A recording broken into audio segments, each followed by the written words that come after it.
नमस्कार दोस्तों, Gurukul of politics पर आपका स्वागत है। मैं हूं आपका दोस्त धर्मेंद्र कंवारी और हमारे साथ मौजूद हैं हम सबके प्रिय डॉक्टर सतीश त्यागी जी। नमस्कार दोस्तों, हरियाणा हो, भारत हो, देश के हर कोने में 24 घंटे राजनीति चलती रहती है। भारत का प्रधानमंत्री अगर किसी देश की यात्रा पे जाए तो ये भारत के लिए अच्छी बात होती है, क्योंकि यात्राएं का जो असली मकसद होता है वो बिजनेस होता है। हर देश कुछ सामान बेचना चाहता है और हम किसी देश को सामान बेचना चाहते हैं, ये मुख्य मकसद होता है।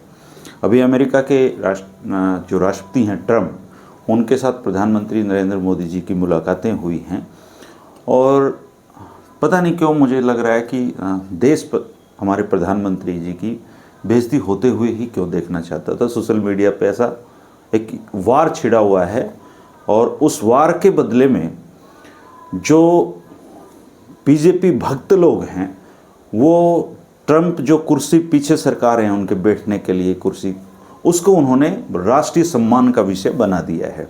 तो एक तरफ जो आलोचनाएं हो रही हैं वो भी गलत हैं, दूसरी तरफ इतनी भक्ति काल जो चल पड़ा है ये भी गलत है। चर्चा होनी चाहिए थी इस बात पे कि अडानी पर जब वहाँ की मीडिया ने सवाल पूछा तो प्रधानमंत्री नरेंद्र मोदी जी ने किस तरह का भाषण वहाँ पे पिलाया है। राष्ट्रीय मुद्दों पे वो क्या बोलते हैं, अंतर्राष्ट्रीय मुद्दों पे क्या बोलते हैं, इसकी चर्चा होनी चाहिए थी। भारतीय मीडिया से इसकी उम्मीद नहीं की जा सकती, क्योंकि भारतीय मीडिया ऑलमोस्ट ख़त्म हो चुका है। एक बार लाल कृष्ण आडवाणी जी ने कहा था कि इंदिरा गांधी ने भारत की मीडिया को रेंगने के लिए कहा, झुकने के लिए कहा और ये लोग रेंगने लगे। तो अभी तो मुझे लग रहा है घुस घुस के बिल खोद के हम रसातल में भारत की मीडिया जा रही है।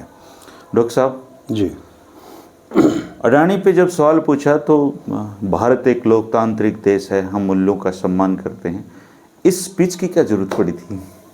देखिए, पिछले 11 वर्ष से मोदी जी हमारे प्रधानमंत्री हैं और बहुत देशों की उन्होंने यात्राएं की है। अमेरिका की यात्रा का महत्व बढ़ जाता है चूँकि हम मनोवैज्ञानिक रूप से मानते हैं कि अमेरिका सर्वशक्तिमान है और वहाँ का राष्ट्रपति एक तरीके से बादशाह है, शहनशाह है। और जब हमारे जैसे देशों के प्रधानमंत्री वगैरह वहाँ जाते हैं तो वो एक ऐसी स्थिति में जाते हैं जैसे कोई नजराना देने जा रहे हो बादशाह को। तो अमेरिका चूँकि केंद्र में है पूरे विश्व की राजनीति के, तो उस दौरे का महत्व बहुत ज़्यादा बढ़ जाता है। दूसरी तरफ हमारे प्रधानमंत्री जी ने ये कहा था खुल्लम खुल्ला कि वो मेरे मित्र हैं, व्यक्तिगत मित्र हैं। और जब 4 साल बीच में बाइडेन का प्रशासन रहा उस समय भी उनकी शायद वार्ताएं होती रही हैं और जिस तरीके से उन्होंने हाउ डू मोदी वहाँ कराया और मोदी जी का स्वागत यहाँ वहाँ पे हुआ और यहाँ ट्रम्प का स्वागत हुआ, तो एक माहौल यहाँ ऐसा बन गया कि ट्रम्प और नरेंद्र मोदी इतने क्लोज फ्रेंड हैं और भक्तों की भाषा में कहूँ तो वो है कि देश के हितों को भी दोस्ती के लिए ताक पर रख सकते हैं। अब नरेंद्र मोदी जी का ये वाला जो विजिट है उससे पहले भी वो जाते रहे तो वहाँ कोई इतनी बड़ी चर्चाएं नहीं हुई जैसी अब बार हुई। इस बार ये बात होने लगी कि फजीयत होगी, बहुत जिल्लत उठानी पड़ रही है। और जहाँ तक मीडिया की बात है, मीडिया जैसे इस देश का समाज 2 हिस्सों में बढ़ चुका है, नरेंद्र मोदी समर्थक और नरेंद्र विरोधी, ऐसी मीडिया बटा हुआ है। 2 हिस्से हो चुके हैं। अगर आप गोदी मीडिया की बात करें तो वो क्या लिख रहे हैं कि ट्रम्प झुके, दुनिया कांपी, दुनिया हिल गई है ना। मतलब ये भी कोई भाषा नहीं है। दुनिया कैसे हिली सर, समझ में नहीं आई। हाँ, नहीं उनका यही है। और ट्रम्प लेट गए, एलन मस्क ये हो गया, एलन मस्क अपने बच्चों सहित मिलने गया वगैरह वगैरह, इस तरह की चीज़ें। और जो दूसरी तरह का मीडिया है उसमें लगातार केवल नेगेटिव चीज़ें आ रही हैं, जैसे आपने कहा कुर्सी पीछे खींची, इसकी वो मजाक उड़ा रहे हैं, वो इसकी तारीफ कर रहे हैं। तो ये देश जो है 2 चीज़ों में, मैंने पहले भी कहा है कि नरेंद्र विरोधी लोग और नरेंद्र मोदी समर्थक लोग। ये एक बहुत ही सामान्य घटना है, कुर्सी को सम्मान, मतलब वो उनकी परंपरा का हिस्सा है। लेकिन भक्त लोग ये नहीं जानते, वो देश के बारे में नहीं जानते, वो पश्चिमी सभ्यता के बारे में क्या जानते होंगे। आप जाइए नेट पे सैकड़ों फोटो आपके मिल जाएंगे जहां वहां का राष्ट्रपति पश्चिम के किसी भी देश का या प्रधानमंत्री अपना जो मेहमान है उसका इस तरीके से स्वागत करता है। वो उनका तरीका है, उसमें कोई बड़ी बात नहीं है। लेकिन चूंकि कोई और उपलब्धि बताने के लिए है नहीं, तो सिर्फ ये बताना है कि नरेंद्र मोदी सर्वशक्तिमान है और उनके सामने जो सर्वशक्तिशाली देश है अमेरिका, उसका राष्ट्रपति भी बोना है, कुछ नहीं है। और इसका वो निहितार्थ निकालते हैं, इसलिए तुम सब लोग जो चिढ़ने वाले, दुखी होने वाले लोग हो, जिनको बरनौल की जरूरत पड़ती है, आप सब लोग नॉर्मल हो जाओ। नरेंद्र मोदी आज भी विश्व में अपनी पताका फहरा रहे हैं और वही विश्व गुरु हैं वगैरह वगैरह। इन्हें इन चीज़ों से कोई लेना देना नहीं कि वहाँ क्या आर्थिक स्तर पर समझौते हो रहे हैं, क्या विदेश नीति की बात पता नहीं है ना बेचारों, कैसे हमारी इमिग्रेशन की जो प्रॉब्लम आ रही थी, इलीगली लोग जा रहे थे, उनको कैसे बेइज्जत करके भेजा गया। किसी भी मुद्दे को लेकर कोई बात हुई हो तो मेरे को बता दो आप, कहीं पे कोई जिक्र नहीं है। केवल ये लग रहा है, गोदी मीडिया ये मान कर चल रहा है कि वो जो मोदी विरोधी मीडिया है वो ये चीज़ फैलाने में सफल ना हो जाए कि उनकी फजीहत हुई है। अब देखिए, फजीहत तो वहाँ हुई है, इसको तो कोई नकार नहीं सकता। जो अडानी वाला आपने प्रश्न पूछा, मैं भी उसको कई बार मैंने देखा है, मैं समझ नहीं पाया। तो उन्होंने जब ये कहा कि भाई अडानी से आपकी कोई, अडानी के बारे में आपने बात की है प्रेसिडेंट ट्रंप से, तो वो एक तो अनकंफर्टेबल हो गए, उनका चेहरा, उनकी देह भाषा बता रही है कि वो इससे बहुत खुश नहीं थे इस सवाल से। और फिर जो उन्होंने जवाब दिया, चूँकि जवाब देना मजबूरी है, ट्रंप ने फंसा दिया उनको इस बार। पहली बार तो बच के आ गए थे जी, एक ही सवाल का जवाब दूंगा बाइडेन के टाइम में। और ट्रंप जो है वो किसी का दोस्त नहीं हो सकता, ये गलतफहमी पालें, ट्रंप किसी का दोस्त नहीं है। ट्रंप केवल अपने हितों का, अपने अमेरिकन इंटरेस्ट का दोस्त है।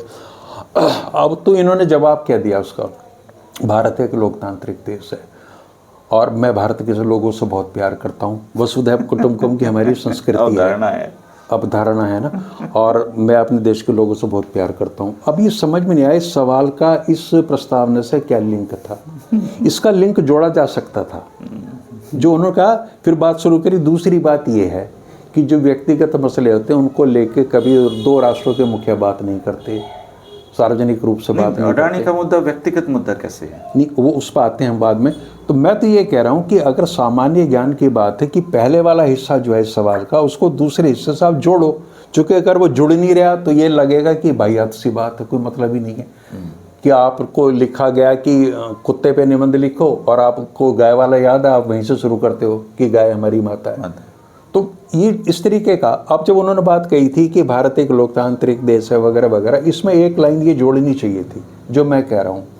लेकिन इसी तरीके से अडानी भी हों चाहे कोई और उद्योगपति हों, वो भी हम मेरे अपने हैं, है ना, और उनका कोई मसला होगा तो उसके हम और तरीके से बातचीत कर लेंगे। मतलब वो कनेक्ट नहीं कर पाए दोनों हिस्सों को। उन्होंने कहा ना, दूसरी बात ये है, तो पहली बात दूसरी बात से जुड़ नहीं रही। गलत होते हुए भी मेरा कहना ये है, व्याकरण की दृष्टि से इसे जोड़ा जा सकता था, गलत तो थी ही, इसमें कोई दो राय नहीं। फिर उन्होंने देह भाषा का जो इस्तेमाल करा इस करके, ये सामान्य भाषा नहीं है, ये पता नहीं कहाँ से आया, मेरी समझ बात नहीं आई।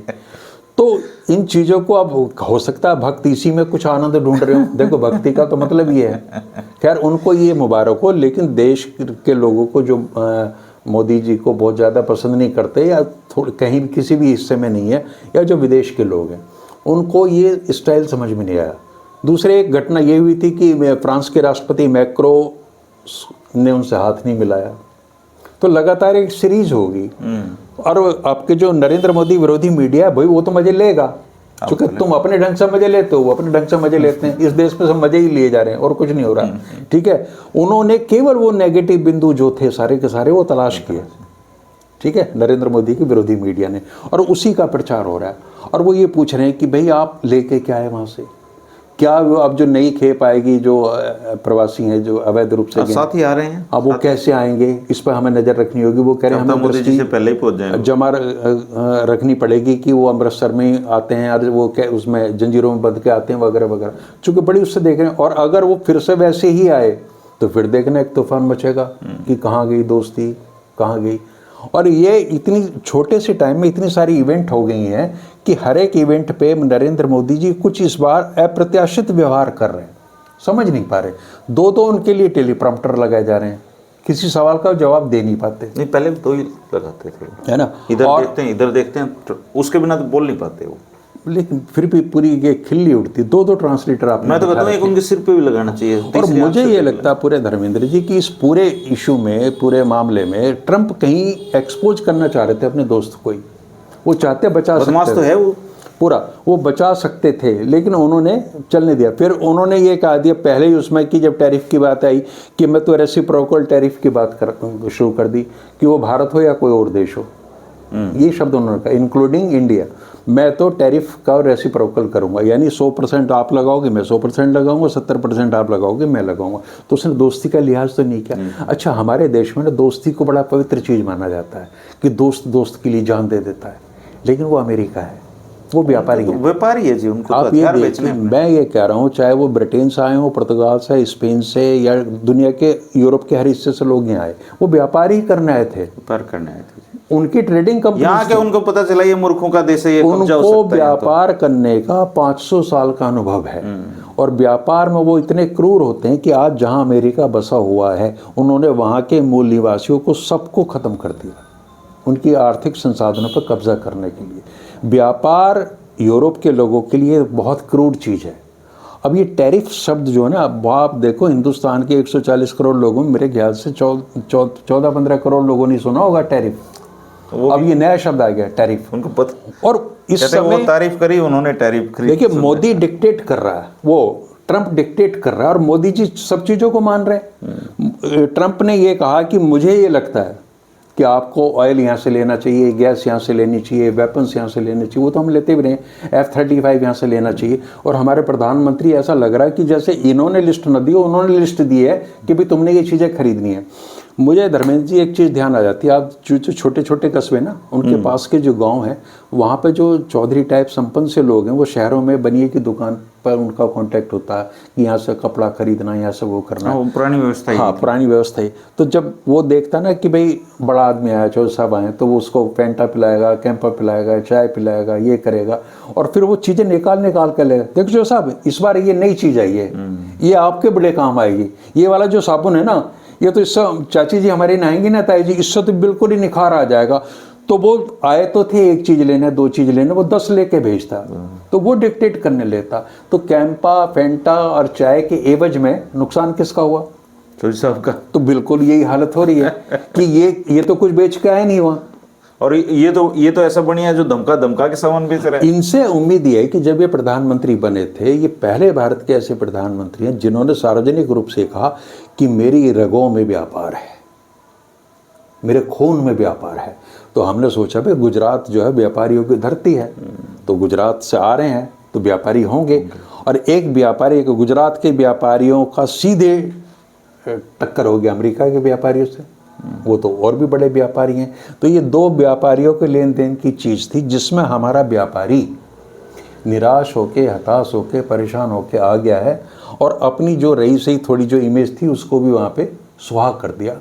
ट्रंप के सामने मोदी जी टिक नहीं पाए, और अब लोग याद करने लगे कि यार एक ज़माना था जब इंदिरा गांधी और निक्सन की बात हुई थी, 15-45 मिनट इंतज़ार कराया था, इंदिरा गांधी ने कह दिया था कि अब मैंने नहीं मिलना। या एक बार ऑफर किया था अमेरिकन प्रेसिडेंट ने कि मेरे साथ डांस कर लो, तो इंदिरा गांधी रिफ्यूज्ड कि ये संभव नहीं है किसी भी सूरत में।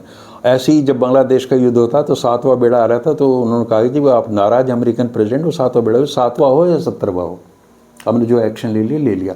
तो एक देश के रूप में भारत के नेता को, प्रधानमंत्री को जिस तरह का व्यवहार करना चाहिए था वहाँ पे, वो नहीं दिखा इस बार।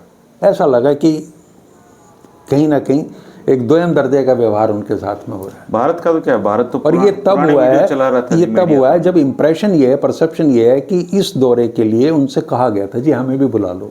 इससे पहले सबसे पहले इजराइल का वो गया वहाँ पे, जॉर्डन तक का चला गया, एक जापान का आया, 4थे नंबर पे इनको एडजस्ट किया गया जैसे तैसे। ठीक है, अब चलो आप आ गए हो तो बात करो, लेकिन अब आपको क्या हासिल हुआ इस सारी चीज़ों से? उसके डायलॉग्स पर मरे जा रहे हैं कि मैंने बांग्लादेश आपको सौंप दिया। इन्होंने ये कहा कि वहाँ डीप स्टेट काम कर रही है बांग्लादेश में, उसने कहा मैंने आपको सौंप दिया, इसका मतलब वो डीप स्टेट वाली बात ही नहीं मानी उन्होंने, डीप स्टेट वाली बात को ही स्वीकार नहीं किया। तो हर मोर्चे पे आप विफल रहे हो, चाहे वो आर्थिक मसला हो, चाहे विदेश नीति से जुड़ा हो, या आपके राष्ट्रीय सम्मान से जुड़ा हो, आपके अवैध नागरिकों से जुड़ा हो, कहीं पे आपकी उपलब्धि क्या है? किसी भी तरह की नहीं है। तो पूरे इस बार का जो दौरा हुआ है प्रधानमंत्री का, बहुत ही निराश करने वाला है। और अब उसको इस रूप में पेश किया जा रहा है कि वो राणा जो है उसको प्रत्यावर्तन संधि के तहत ले आए। 2008 की घटना, 16 साल हो गए, क्या निकालोगे राणा में से? यहाँ भी पॉलिटिकल यूज करना है। इस देश का आदमी ऐसा बना दिया है उन्होंने कि जैसे ही कोई मुस्लिम नाम का कोई व्यक्ति होगा, इनको और बड़ी राहत मिल जाती है। कि देखो कोई नहीं ला पाए ना, मनमोहन सिंह तो नहीं ला के, तो उसको हम ही लेके आए ना, उसमें से क्या निकालोगे आप, तो निकले या ना निकले। तो ये जो 15, 20, 30 करोड़ का एक ऐसा ये बना दिया जमघट यहाँ भारत में कि वो हर चीज़, हर विफलता में उनकी सफलता ढूंढता है। हर विफलता में सफलता आप ढूंढोगे तो कहाँ से मिलेगी, है। लेकिन इसमें कोई दो राय नहीं है कि इस बार का दौरा प्रधानमंत्री का बहुत ही डिसअपॉइंटिंग है। हमें कुछ नहीं मिला, ट्रंप ने अपनी टर्म्स डिक्टेट की, उसने अपनी सुप्रीमेसी दिखाई और हम चुपचाप वहाँ से चले आए। लेकिन सर लोगों को तो कोई फर्क नहीं पड़ता। देखो मोदी जी का दौरा सफल हो असफल हो, इस देश में करोड़ों लोग ये कहने वाले हैं कि मोदी जी कमाल कर रहे हैं। दूसरी तरफ उनकी जो अपोनेंट पार्टियां हैं, इंडिया गठबंधन एक स्थिति में आया था, उसको छिन्न भिन्नसाई हो चुका, उसमें कुछ बचा नहीं है सर। रही कांग्रेस की बात, कांग्रेस में वो मादा ही नहीं है उनके साथ लड़ाई कर सके सर। अब आप देखिए नतीजे, हरियाणा के चुनावी रिजल्ट आए, कितना समय हो चुका है, अब जाके उनको ये समझ में आया कि बाबरिया को बदलना चाहिए। अब बीके हरिप्रसाद को यहाँ पे ले आए हैं। इनका 16 साल से कोई संगठन ही नहीं बना हरियाणा में। इनके प्रदेश अध्यक्ष जिनके हार की, कम से कम उनको इस्तीफा ही देना चाहिए था या उनकी जगह कोई और नियुक्त करना चाहिए था। दूसरी तरफ एक ऐसी पार्टियां हैं जो अब पहले सिंगल इंजन, फिर डबल इंजन, अब ट्रिपल इंजन। आज ही हिसार में कहा है कि ट्रिपल इंजन की सरकार बनेगी। अब ये लोगों को समझ में नहीं आ रहा, पता नहीं कोई बता नहीं रहा कि इनकी ऑलरेडी ट्रिपल इंजन थी, पहले बीजेपी के वहाँ पे मेयर थे, तो अब अगर नए मेयर भी बन जाएंगे तो क्या बदल जाएगा? तो ये जो पहला इशू है आपका हरियाणा वाला, इसमें ट्रिपल इंजन की सरकार से शुरू करते हैं। तो ये तो ट्रिपल इंजन क्या पूरा सत्ता पे नियंत्रण है शुरू से? पहले ही है, मेयर इन्हीं के तो थे। अब मनमोहन गोयल यहाँ रोहतक में मेयर थे ही, क्या कर लेंगे वो? हाँ, और ये जो तीनों सरकारें हैं, इन्होंने अलग अलग ढंग से डिलीवर करना होता है। हालात ये यहाँ है कि जो निगम के जो मेयर वगैरह चुने जाते हैं या पार्षद चुने जाते हैं, इनकी ताकत भी और विधानसभा की ताकत भी एक ही व्यक्ति में केंद्रित है, यहाँ तो मुख्यमंत्री में सारी की सारी। और दुर्भाग्य ये कि इस बार मुख्यमंत्री की शक्ति भी कहीं और केंद्रित है। तो मैं तो 3 इंजन वाली सरकार छोड़ी, मैं तो मान कर चलता हूँ कि एक ऐसे इंजन की सरकार है जो खड़ा खड़ा मुझे ले रहा है, बस वो देख रहा है कि क्या करना है। पर सामने कमजोर पार्टी है, विपक्ष कमजोर है। तो हाँ, विपक्ष कमजोर है और विपक्ष के मजबूत होने की कोई उम्मीद भी नहीं अभी तक नज़र नहीं आ रही। तो ये तो बिल्कुल कहेंगे कि भाई तीसरे इंजन की सरकार है, लेकिन वो प्रभावी नहीं हो पा रही। जहाँ तक कांग्रेस का सवाल है, कांग्रेस के अब बीके हरिप्रसाद आ गए। अब आप ये देखना कि हफ्ते भर के अंदर इनकी हालत वैसी हो जाएगी जैसे दीपक बावरिया की है। दीपक बावरिया तो फिर भी जेल गया। ये तो यहाँ ये एक धारणा है कि जो भी आता है वो कहीं जाता है, वो वहाँ से कुछ पाता है और फिर पहले जैसा ही हो जाता है ना। बावरिया जी तो दर्शक हमारे समझ रहे होंगे अच्छी तरीके से। बावरिया जी तो हरियाणा तरफ मुंह करके भी नहीं सोएंगे। हाँ, तो एक तो ये कि बावरिया जी पे इन्होंने सारा दोष मंड दिया। ये जो जांच वाँच चल रही थी सारी, उसका नतीजा सिर्फ यही आया ना पहला, कि दीपक बावरिया बदले गए। तो दीपक बावरिया ही असली अपराधी थे। हमारे जो हरियाणवी दिग्गज शेर हैं उनका तो कोई अपराध था नहीं। और आप ये देख लेना, यहाँ बहुत लोग आ गए। मैंने आपको एक बार ये भी बताया था कि जब तक हरियाणा में प्रभारी ऐसा नहीं होगा जो यहाँ के छत्रों से भी शक्तिशाली हो, और वो राहुल गांधी हो सकते हैं। मैं तो सीधे बता रहा हूँ कि राहुल गांधी या प्रियंका गांधी महासचिव उनकी, ये प्रभार उनको देना चाहिए। गांधी परिवार के अलावा कोई भी प्रभारी आएगा हरियाणा नहीं, उसकी हैसियत हरियाणा संभालने की नहीं है। आपने 5 साल में 5-6 निकाल दिए हैं। बंसल भी आए थे, गोहिल भी आए थे, हर आदमी अपनी जात देखे गए, बावरिया आ गए और वो अपनी बेइज्जती करा के गए। सोल्ड यहाँ लिखा गया था, सोल्ड। और अब जो मैंने आपको ये सुनाई है ना कविता, कि आता है, जाता है, पाता है और फिर वही दोहराता है, फिर वही होने वाला है, कहीं का नहीं रह जाता है। कहीं का नहीं रह जाता है। जो हरियाणा की धरती में एक खास चीज़ है, आप सबको मैनेज कर पाओगे, हरियाणा नहीं। अभी कोशिश करें, उड़ीसा का बदला, महाराष्ट्र का बदला, है ना। लेकिन राहुल गांधी को ये नहीं दिखता क्या कि तुम्हारे प्रदेशों में सरकार नहीं बन रही, वहाँ संगठन नहीं है, मतलब वो भी सोया ही हुआ है सर। नहीं, वो क्या करे अब? राहुल गांधी अकेला क्या करे? हमने कितनी बार कह दिया है कि राहुल गांधी अकेला, उसके साथ कोई नहीं। ठीक है, राहुल गांधी जो भाषा बोलता कोई नेता ये उसकी कांग्रेस पार्टी का, इनको दिख नहीं रहा यार, तुम काम तो कर लो यार कुछ। उनको सब दिख रहा है। कांग्रेस को एक बहुत बड़ी सर्जरी की जरूरत है, जिसकी हिम्मत ना तो राहुल गांधी में, ना किसी खड़गे में, ना सोनिया गांधी में है। ये क्षत्रप इतने पावरफुल हो चुके हैं कि रोज चैलेंज कर रहे हैं उनको, और इनके बस की कुछ नहीं है। तो यहाँ तो कोई इस समय कोई किसी का अवतार हो, कोई ऊपर से उतरे, या कोई, या राहुल गांधी मुझे के ऐसा अंदर। लगता है कि कांग्रेस में जो ठीक ठाक से लोग थे वो तो बीजेपी लेगी। हाँ। अब यहाँ पे सब रिजेक्टेड माल बच गया है ये, जिनमें ना लड़ने का मादा है, जो सोचते हैं कि सत्ता कभी आएगी, बीजेपी छोड़ेगी तो हमारे पास आ जाएगी। ऐसे थोड़ी सत्ता आती है। नहीं, कांग्रेस का हरियाणा में पुनर्जीवन तो बहुत मुश्किल लगता है, और इस जीवन को पुनर्जीवित होने को ये इसके जो नेता हैं वही जिम्मेवार हैं, वही नहीं होने देंगे, है ना। अब कम से कम इतना हो गया है कि अब हाईकमान थोड़ा सा रिलैक्स इस अर्थ में हो गया है कि जब वो कोई 40 लोगों की स्टार कैंपेनर्स की लिस्ट वगैरह देखता है तो उसमें 2-3 नाम लेना मजबूरी उनकी रही नहीं। अब नहीं, आप देखे होंगे कि पहले 40 लोगों की लिस्ट आ रही, 7-8 तो हमारे होते थे उसमें से, है डिफरेंट गुट हमें सेट करने पड़ते थे। अब एक राहत तो मिल गई है, किसी को लेते हो? हाँ, कि अब उसमें जो है एक हुड्डा साहब का ले लिया और एक रणदीप सुरजेवाला, वो परमानेंट ही। चूँकि अगर उन 2 को लें और इसको ना लें तो अलग मैसेज आता, इनको ले लें रोहतक वालों को और उनको ना लें तो फिर वहाँ युद्ध शुरू हो जाता है। और ऐसी स्थिति पूरे देश में, हरियाणा मतलब कांग्रेस की कहीं नहीं है जैसी यहाँ है। तो मैं शुरू से ये कहता आ रहा हूँ कि आप सारे प्रांतों को संभाल सकते हो। बनाने में कितना टाइम लगता है? कितना टाइम लगता है? हर टाइम, अब पता ना आपको कितने 4-5 महीने तो हो गए, इतना तो लगता ही है। अब आगे जब तक नहीं बन जाएगा, घोषित नहीं हो जाएगा, तभी हम कह पाएंगे कि कांग्रेस को हारने के बाद अपना एलओपी बनाने में कम से कम 6 महीने या 7 महीने। अभी भी मैं ये कहने की स्थिति में नहीं हूँ क्या होगा। अब हरिप्रसाद जी आए हैं, ये कौन सा प्रसाद लेंगे या देंगे और कैसे ये एलओपी का चुनाव होगा, सब जगह खिल्ली उड़ाई जा रही है इस बात को लेके।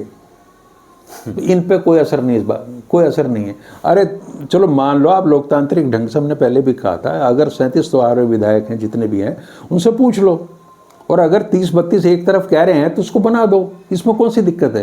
राहुल गांधी भी अपनी मुक्त हो जाएंगे, भाई मैं क्या करूं, विधायक ये चाहते हैं, लोकतंत्र का तकाजा यही है। अगर वो 30-32 ये कह रहे हैं कि हमने बनाना है, हमें तो अपने वाले पसंद है, कोई तो चुन लो यार, तो कोई तो चुन लो, ये खिल्ली तो मत उड़ाओ। अच्छा, वो जो 5 हैं वो क्या कर लेंगे? अब बहुमत के आधार पे फैसला चुनने के बाद में बस ये है कि बाकी 4 साल वो अपने इधर उधर उन खेमों में रहेंगे और ये 32 के 32 रहेंगे, हासिल इन्हें भी कुछ नहीं होना। तो जब तक कांग्रेस बिल्कुल यहाँ की हरियाणा की दिशाहीन है, उन्हें पता ही कुछ नहीं है, तो सिर्फ फॉर्मेलिटीज ही कर रहे हैं, और बीजेपी इस चीज़ का पूरा फायदा उठा रही है और एंजॉय कर रही है और इनकी खिल्लियाँ उड़ा रही है। बीजेपी में कोई महत्वाकांक्षा नहीं है, जिस जो कर दिया वही फाइनल डिसीजन। हाँ ना, देखिए भाजपा जिस तरह की आक्रामक राजनीति करती है, उसका जवाब अगर आप आक्रामक तरीके से नहीं दोगे और केवल हवाई बातें करोगे, है ना, कि लोकतंत्र है, सबको अधिकार है और ये तो होता है, इन चीज़ों से नहीं चलता।